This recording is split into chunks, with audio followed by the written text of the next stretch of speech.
আমাদের ভিতরে আর একটা সংশয় কাজ করছে। হুজুররা এরা রফুল ইদান করছে, আবার তারা বলছে করা যাবে না। এদেরও তো দলিল আছে আর তাদেরও তো দলিল আছে, তাহলে কোনটা সঠিক, তাই না? এরকম একটা চিন্তা চেতনা। আমি জানি যে এই আলোচনা জটা পাকছে মাথার ভিতরে। আলহামদুলিল্লাহ জটা খুলবে সামনের দিকে। এখন জটা পাকান, দেখবেন ইনশাল্লাহ সামনে খুলে যাবে।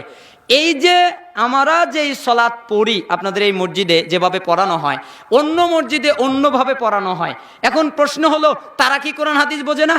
বোঝেই তো। আমরা কি নিষেধ করেছি যে কোরআন হাদিস বোঝে না? বোঝে। তাহলে এরা বলছে যে তারাবি এত, আর তারা বলছেন এত। এরা বলছে জোরে আমিন, তারা বলছে আস্তে আমিন। এরা বলছে বুকে হাত, তারা বলছে নাবিন নিচে হাত। এরা বলছে রফলি দান করতে হবে, তারা বলছেন রফলি দান করতে হবে না। তাহলে ইখতিলাফ ঘটে গেল, আমরা সাধারণ লোক কোনটা মানবো, তাই না? এটা তো আমাদের মনের প্রশ্ন যে আমরা তো সাধারণ লোক, আমরা তো বুঝতে পারি না, তাহলে আমরা কোনটা মানবো? না, উনাদেরও দোষ নাই, এদেরও দোষ নাই। যারা হানাফি এদেরও দোষ নেই। কেন? তারা যেই কিতাব পড়ছে ওই কিতাবে ওইটাই আছে, তারা যেটা বলে। আবার এরা যেই কিতাব পড়ছে এদের কিতাবে এইটাই আছে, এরা যারা বলে। এবার বলবো হুজুর তো পক্ষ দুটাই নিল। না, এমনটি নয়। দেখেন, আপনাকে আমি বাস্তব একটু কাহিনী বলি। আমি তারাবির একটা উদাহরণ দিব, তাহলে মোটামুটি ভাবে আপনারা বুঝতে পারবেন। হাদিসের ইবারতে, হাদিসের সনদে, হাদিসের মতনে, হাদিসের অর্থে, হাদিসের ব্যাখ্যায় হাদিসে পরিবর্তন হয়, পরিবর্ধন হয়। কিভাবে হয়েছে? হাদিসের ইবারত করতে গিয়ে হাসান বসরি, কে? হাসান বসরি উমর রাদিয়াল্লাহু আনহু থেকে বর্ণনা করছেন, আন্না উমর ইবনুল খাত্তাবি জামাআন নাস আলা উবাই ইবনে কাব ফাকানা ইউসাল্লি লাহুম 20 রাকাতান।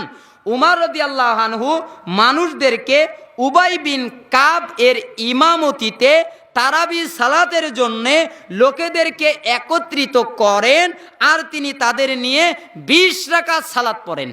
করাকাত হাদিস তো আছে, হাদিস আছে আবু দাউদের 2য় খণ্ডের 136 পৃষ্ঠায়।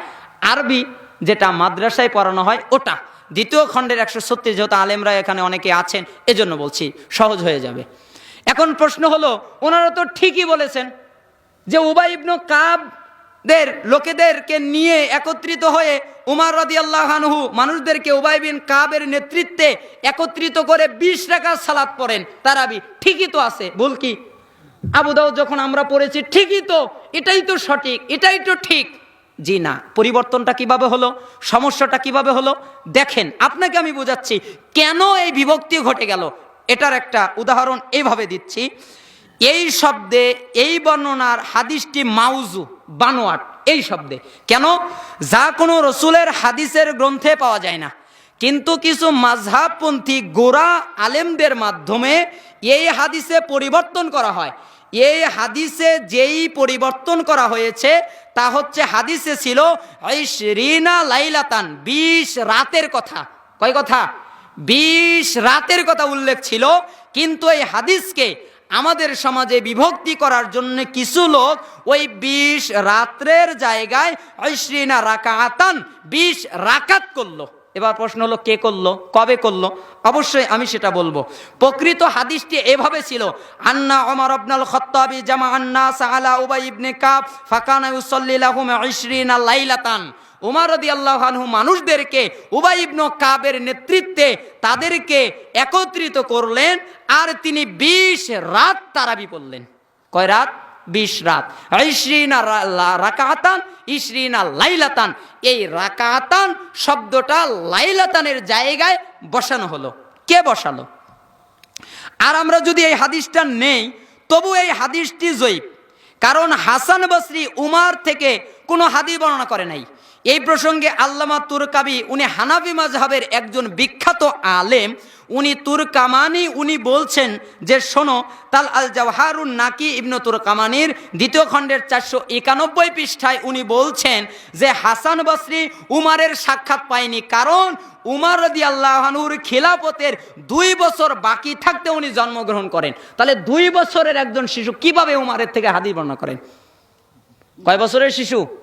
আপনাদের দেশে মনে হয় আছে 2 বছরের শিশু হাদিস বর্ণনা করেন না? তাহলে 2 বছরের শিশু হাসান, তিনি হাদিস বর্ণনা করেননি, কিন্তু এই হাদিসটা জয়ীফ। এবং কেউ বলেছেন বানোয়াট, মৌজু, কিন্তু ওই হাদিসের কিতাবগুলোতে তো তা লেখা নাই, কারণ হাদিস তো তাহাকিক হয়নি। এখন প্রশ্ন, ওই দেওবন্দে আসলো কিভাবে? মক্কায় যে আবু দাউদ দেখবেন তাতে সমস্যা নাই, ঠিক আছে। লিবাননের যে আবু দাউদ তাতে সমস্যা নাই, ঠিক আছে। মিশরের যে আবু দাউদ তাতে সমস্যা নাই, ঠিক আছে। কিন্তু এই বাংলাদেশ আর ভারতে প্রকাশিত আরবি যেই আবু দাউদ, এতে ঝামেলা কিভাবে ঢুকলো দেখেন। 1318 হিজরি, কত? 1318 হিজরির পূর্বে যত সুনান আবি দাউদ ছিল ভারতেও, সেখানেও 20 লাইলাতান শব্দ উল্লেখ ছিল, কোথাও 20 রাকাতের কথা ছিল না। কিন্তু যখন শায়েখ মাহমুদুল হাসানের টিকা সন্নিবেশিত করা হলো, সেখানে শায়েখ মাহমুদুল হাসান তার টিকার ভিতরে 20 রাকাত শব্দ চয়ন করলেন।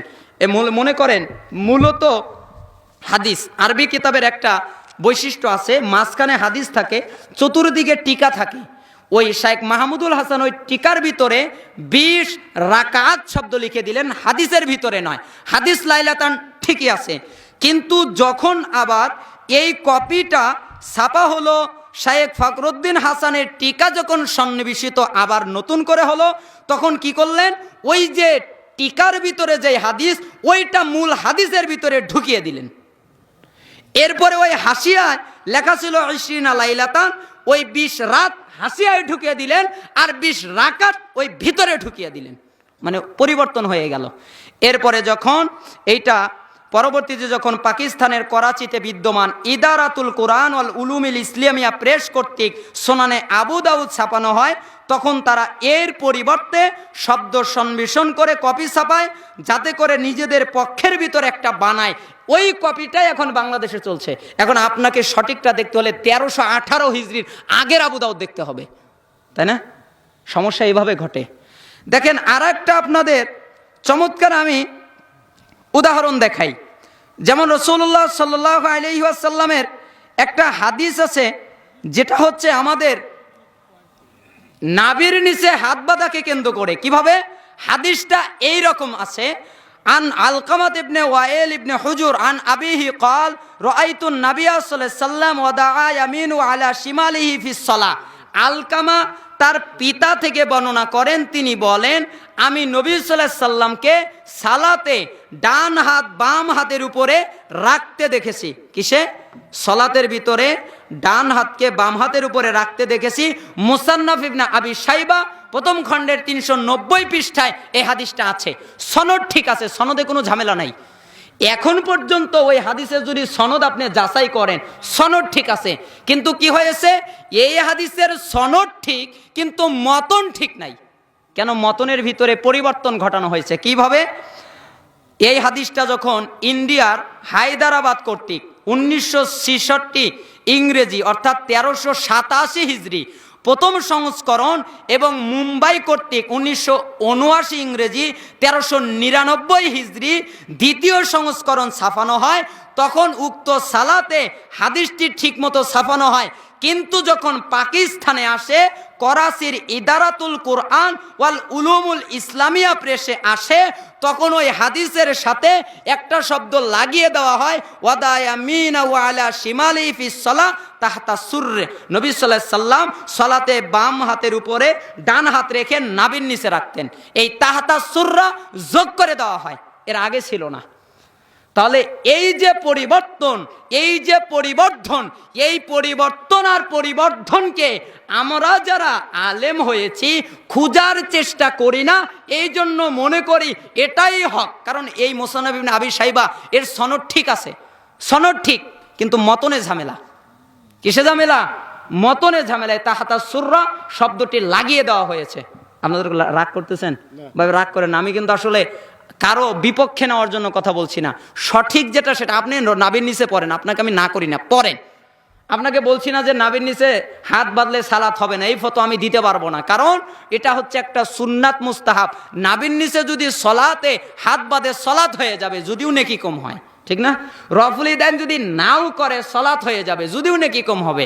বুকের উপরে হাত যদি না বাঁধে, যদি জোরে আমি না বলে, তবুও সালাত হয়ে যাবে, কারণ এটা কি নয়, ফরজ নয়, এটা সুন্নাত। সুন্নাত যদি ছুটে যায় সলাত নষ্ট হয় না।